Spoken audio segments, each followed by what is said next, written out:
Hello friends, welcome to my channel আমার কথা। আজকে হলো 12th ইন্টারন্যাশনাল যোগা ডে। তাই সকাল সকাল রেডি হয়ে বেরিয়ে গেছি এই দিনটাকে সবার সাথে সেলিব্রেট করব বলে।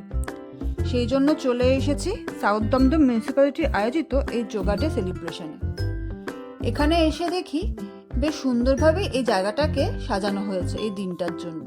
আজ দেখছেন কত লোক, সবাই কিন্তু এই সময় এই দিনটাকে উদযাপন করতে এখানে উপস্থিত হয়েছে। সবার সাথে আমিও এসে উপস্থিত হয়েছি এখানে এই দিনটাকে সেলিব্রেট করব বলে।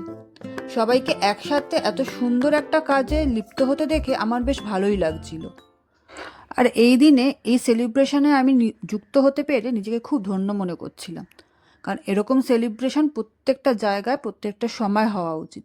এগুলো সব দিক দিয়েই খুব পজিটিভ এনার্জির জন্য খুব ভালো কাজ করে। যাই হোক, যোগা ডেতে ইনি আমাদের ট্রেন করছিলেন আর আমরা ট্রেন হচ্ছিলাম কি করে রোজ রোজ এই যোগাগুলো করে আমরা আমাদের শরীর মনকে সুস্থ রাখতে পারবো। এই দিনটা শুরু তো বেশ সুন্দরভাবেই হয়েছিল, আশা করছি এই দিনটা শেষটাও সুন্দরভাবেই হবে।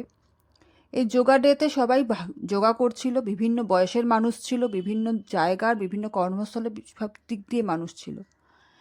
যোগা করে আমরা আমাদের কিছু রিফ্রেশমেন্ট নিয়ে তারপরে বাড়ি চলে আসি, কিন্তু সঙ্গে নিয়ে এসছে একটা সুন্দর স্মৃতি। এই যে এতগুলো লোক, চেনা অচেনা সব লোক আমাদের সাথে ছিল, এত সুন্দর করে দিনটাকে সেলিব্রেট করেছিলাম, এই সুন্দর স্মৃতিটা কিন্তু সবসময় মনে থেকে যাবে। তাই সাউথ দমদম মিউনিসিপ্যালিটিকে থ্যাংক ইউ সো মাচ এত সুন্দর একটা দিনটাকে সেলিব্রেট করতে দেওয়ার জন্য। আপনাদের সাথে আবার দেখা হবে পরের ব্লগে আরও নতুন কিছু ইন্টারেস্টিং নিয়ে। ততক্ষণের জন্য টাটা।